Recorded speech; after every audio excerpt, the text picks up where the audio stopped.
Hi, my name is Kathy. I'm an artist and a teacher, and I work for Vision Quilt. I'm here today to explore with you the language of art. Art is a language that we live with every day. It's in the music that we listen to, the dance moves we make, the books that we read. It's in the colors that we wear. It's in the doodles and maybe the graffiti that we spray. Let's look at the vocabulary of this language. It's in two different groups.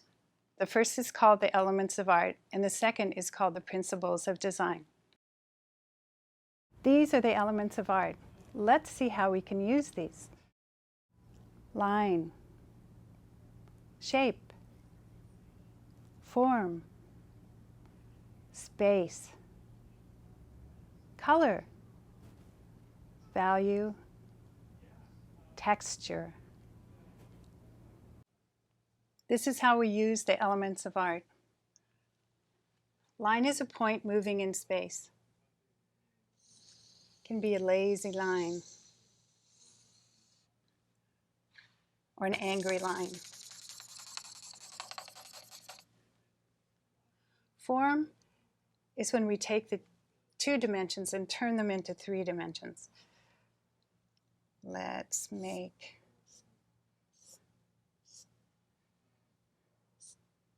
some perspective here. I need a bright, colorful sun that's bringing in a shadow.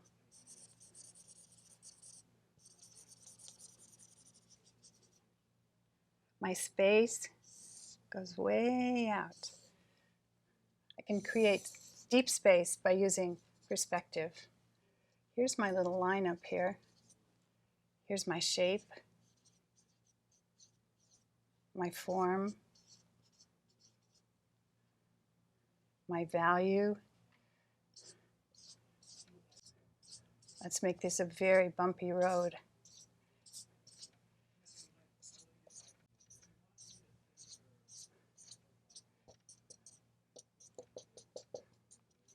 As it goes into the distance, lots of rocks.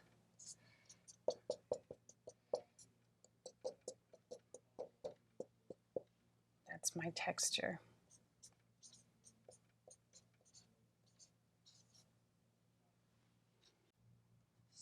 Let's make form. Let's draw form. Let's make it 3-dimensional.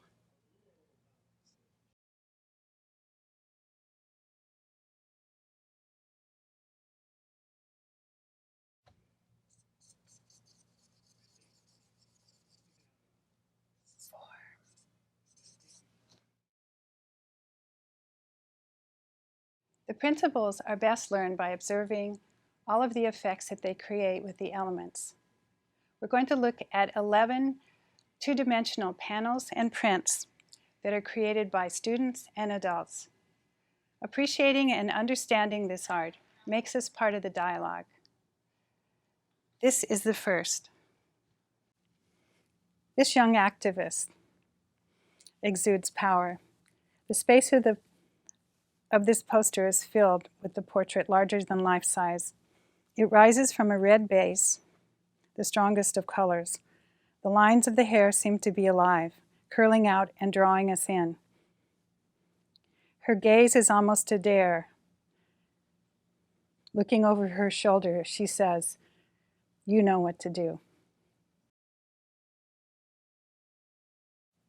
This grouping of figures shows a calm stability. Facing away from us, the composition is harmonious, symmetrical, and balanced. It's almost the same on both sides. The hair from the bottom figure spreads out like roots. The figure in the foreground is in a kneeling position. She's also ready for action. Deep space is created by a high horizon line and a wall in the background. The simple shapes in this piece seem to be floating. They're full of texture, imagery, and the colors of the fabric that they're cut from. The dark value of the colors of this piece give a somber tone. The face and the hand seem to be spotlighted, drawing out the action. The background has repeating shapes that echo a pattern of harmful words. A simple rectangle frames the quiet action of this painting. The simple shapes of the figures symbolize distress and protection. Two rectangles bring our focus into the center of a faded red heart. We think of time passing, and there's a sadness and a mourning to the whole piece. Hundreds of small words are used as building blocks to create this figure. They're small and colorful, and they draw us in to spend time. Only in this way can we know the artist's intent.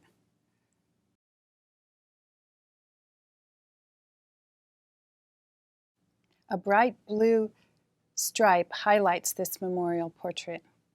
Bold black letters seem to shout the message from below.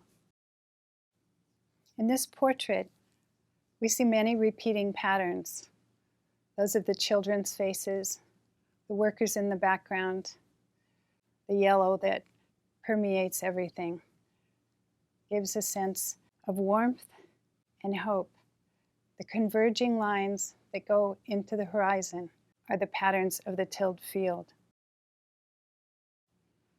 The deep blue background of this painting gives a sense of spaciousness, which is in contrast to the seriousness of the message.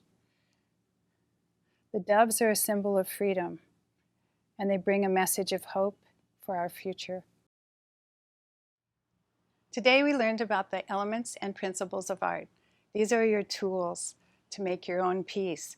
Everything else you need is inside you: your imagination, your experience, your hope, and your compassion. And when you share your work, it becomes part of a bigger picture, like a stepping stone on the path to a safer and more loving world.